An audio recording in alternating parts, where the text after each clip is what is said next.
Peut-on vraiment être aspiré d'un avion en vol? C'est une image culte du cinéma catastrophe. Un hublot explose, l'air s'échappe violemment et un passager est littéralement aspiré dans le vide. Mais est-ce que ça peut vraiment arriver dans la réalité? La réponse est oui. Et ce n'est pas qu'un scénario hollywoodien. Pourquoi? Une question de pression.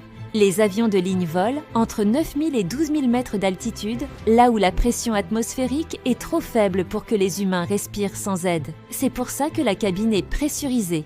À l'intérieur, la pression est maintenue autour de 0,7 à 0,8 atmosphères, soit celle ressentie à environ 2000 mètres d'altitude. Mais à l'extérieur, c'est presque le vide. Si une brèche survient, hublot qui explose, porte qui lâche, trou dans le fuselage, la différence de pression crée un phénomène brutal, une décompression explosive. Décompression explosive, c'est quoi? En quelques fractions de secondes, l'air intérieur est expulsé vers l'extérieur.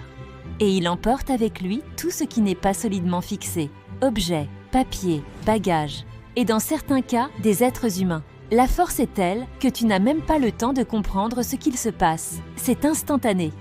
Des cas réels documentés. Vol Aloha Airlines 243 1988. Un Boeing 737 perd une partie de son toit en plein vol. Une hôtesse est aspirée hors de l'appareil. Elle n'a jamais été retrouvée. Miraculeusement, les 65 passagers ont survécu. Vol Southwest Airlines 1380 2018. Suite à l'explosion d'un moteur, un débris brise un hublot. Une passagère, Jennifer Riordan, est partiellement éjectée. Les autres passagers parviennent à la retenir, mais elle meurt de ses blessures. Vol British Airways 5390 1990. Le pare-brise du cockpit se détache. Le commandant est aspiré à moitié hors du cockpit, retenu par ses jambes.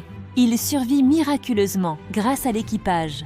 Pourquoi ce n'est pas plus fréquent? Les avions modernes sont équipés de hublots multicouches très résistants, portes sécurisées qui ne peuvent pas s'ouvrir en vol à cause de la pression, système de secours pour la pressurisation. Ceintures obligatoires, et c'est pas pour rien.